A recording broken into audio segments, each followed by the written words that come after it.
तृतीय क्रियाकलापों में सेवा के अंतर्गत थोक व्यापार और खुदरा व्यापार महत्वपूर्ण कड़ियाँ हैं। इनके बगैर आपूर्ति श्रृंखला ही गड़बड़ा जाती है। तो आज इनके बीच अंतर जानेंगे। पहले हम मोटा मोटा देख लेते हैं। अब जैसे कोई भी कंपनी है, उसने कोई प्रोडक्ट का निर्माण किया है और कंपनी है तो बड़े स्तर पर अपने प्रोडक्ट का निर्माण करती है और अपने श्रृंखला भंडारों के अंदर उनको रखती है। फिर इन जो भी वस्तु निर्मित हुई है वो थोक व्यापारी कंपनी से सीधा ही खरीद लेता है, भंडारों से सीधा ही खरीदता है। उसके बाद थोक व्यापारी है वो सामान खुदरा व्यापारी को देता है, खुदरा व्यापारी आगे ग्राहक को सामान विक्रय करता है। तो ये एक सीरीज़ के तहत है। इसके अंदर एक चीज़ है कि ग्राहक और कंपनी सीधे जुड़े हुए नहीं हैं। ग्राहक खुदरा व्यापारी से लेता है सामान, खुदरा व्यापारी थोक व्यापारी से, और थोक व्यापारी भंडार से जो भी सामान है उसको क्रय करता है।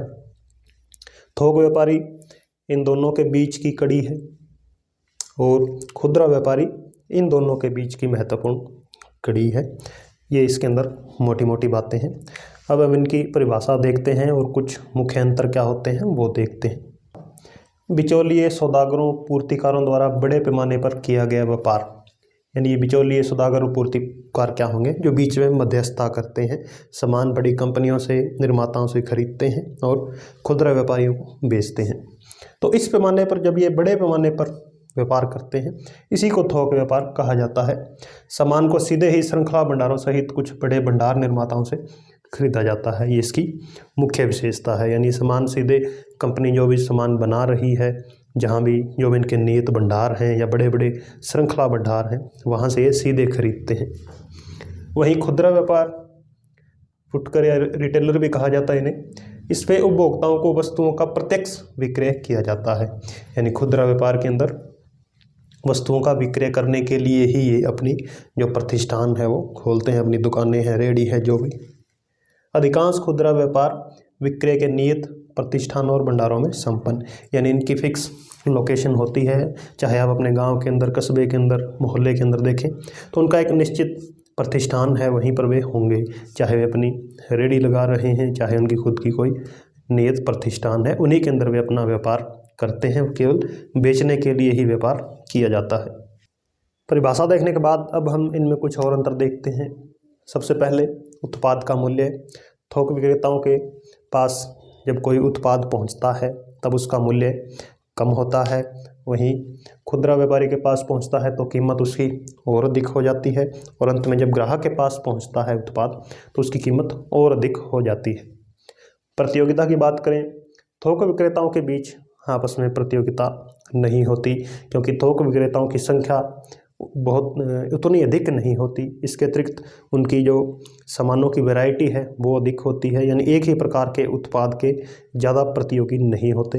वहीं खुदरा व्यापारियों के अंदर बहुत अधिक प्रतियोगिता देखने को मिलती है, क्योंकि कस्बे के अंदर ही एक ही प्रकार के उत्पादों की कई दुकानें होती हैं, तो इनमें प्रतियोगिता अधिक होती है। लेन देन की मात्रा अधिक, क्योंकि थोक व्यापारी सामान थोक में ही खरीदते हैं भंडारों से।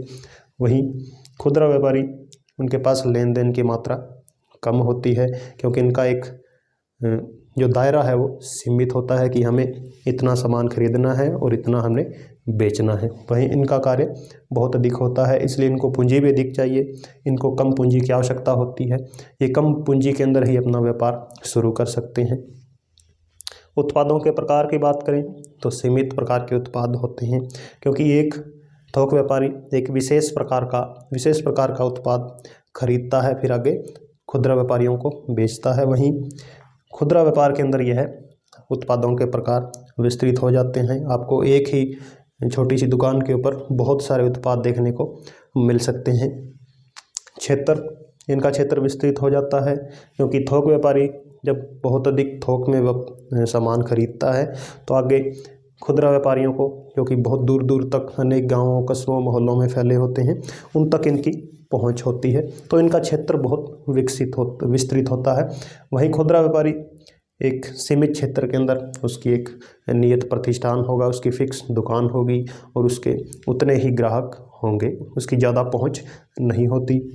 बेचने की कला, इनको बेचने की कला की ज़रूरत नहीं है, क्योंकि खुदरा व्यापारी खुद इनके पास चलकर जाते हैं या अनेक बार थोक व्यापारी खुद इनके पास जो सामान पहुंचा देते हैं। ये यानी इनकी पहले ही डील हो चुकी होती है, तो इनमें ज़्यादा बेचने की कला ज़रूरत नहीं है। उत्पाद में यदि कोई दम है तो वह अपने आप ही बिक जाता है। वहीं इनको बेचने की कला आनी चाहिए, क्योंकि कंपटीशन बहुत है और अन्य प्रकार की अनेक जो वित्तीय समस्याएं हैं उनका भी इनको छोटे व्यापारियों को, छोटे दुकानदारों को सामना करना पड़ता है।